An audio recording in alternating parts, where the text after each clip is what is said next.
Ili usipitwe na matukio mbalimbali na uwe wa kwanza kutazama video zetu, tafadhali bonyeza neno subscribe hapo chini ya video hii, kisha bonyeza alama ya kengele itakayotokea. Asante.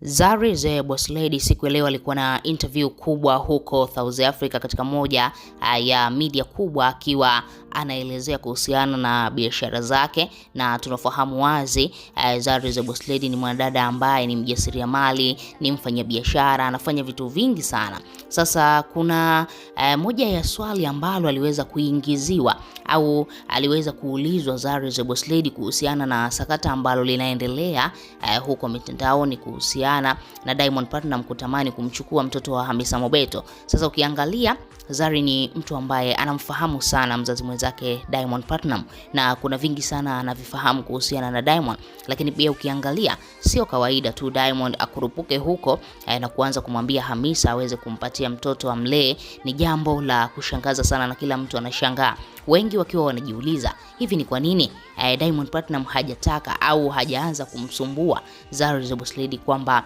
aweze kumpa Diamond wale watoto wake wawili, Tifa pamoja na Nila, lakini Diamond ameendelea kumngangania Hamisa Mobeto kutoa mtoto wake au kumpatia mtoto wake aweze kumlea yeye peke yake, kwa sababu Diamond anadai kwa sasa hivi mtoto ana umri takriban miaka 8 anaweza akamlea, kwa sababu ukiangalia pale nyumbani anaishi na mama yake Mama Dangote, anaishi na dada yake Esma Platnumz, watamlea na kumwangalia vizuri yule mtoto. Lakini mpaka sasa hivi bado Hamisa Mobeto hajaweza kuhafiki hilo jambo na wala hajaweza kukubaliana nalo. Sasa kitu ambacho Zari aliulizwa ni kuhusiana na kwa nini Diamond amekuwa akingangania yule mtoto wa Hamisa Mobeto na wala sio watoto wake. Sasa Zari akaweza kuliweka wazi swala hili na kudai kwamba sio kwamba Diamond hajawahi kumwambia kwamba anatamani aishi na watoto wake au anatamani awachukue watoto wake. Ukweli ni kwamba Diamond Platnumz alishawahi hata kumwambia Zari hilo jambo, kwamba anatamani niishi na Tifa na Nila hapa nyumbani kwetu, mama yangu Mama Dangote atawaangalia vizuri, atawalea vizuri. Lakini Zari anakuambia yeye alisimamia msimamo na akamgomea Diamond na kumwambia kwamba sio jambo zuri ambalo unataka kulifanya, kwa sababu wale watoto mimi wameshanizoea, na ukitaka kuja kuwaona na kuruhusu kuja kuwaona, kuna kitu gani ambacho kitasababisha au kimekusababisha wewe ufikirie kwamba naweza nikakupa watoto ukawalea?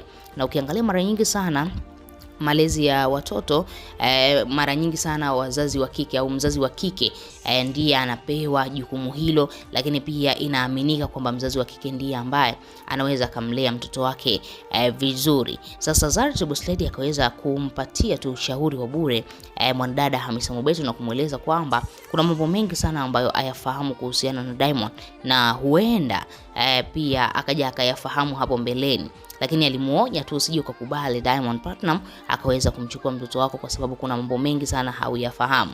Na Zari akawa anadai huenda kuna kitu ambacho wamekipanga Diamond pamoja na familia yake kuhusiana na mtoto wa Hamisa Mobeto. Kuna mambo mengi sana ambayo Zari hakutamani kuyaweka wazi, japokuwa comments zimekuwa ni nyingi sana, mashabiki wakiwa wanabunia, wengine wakiwa wanakisia wakisema kwamba labda huenda Diamond Platnumz anamtaka yule mtoto ili mradi tu amtumie katika mambo yake ya kishirikina, amtumie katika mambo yake ya kuongeza utajiri, kwa sababu kuna baadhi ya tetesi zinasemekana Diamond yupo katika chama cha Freemason, jambo ambalo limeendelea kuwapatia mashaka mashabiki wengi kuhusiana na jambo la Diamond kutaka kumchukua mtoto wake Dylan. Kwa nini miaka yote hiyo alikaa kimya?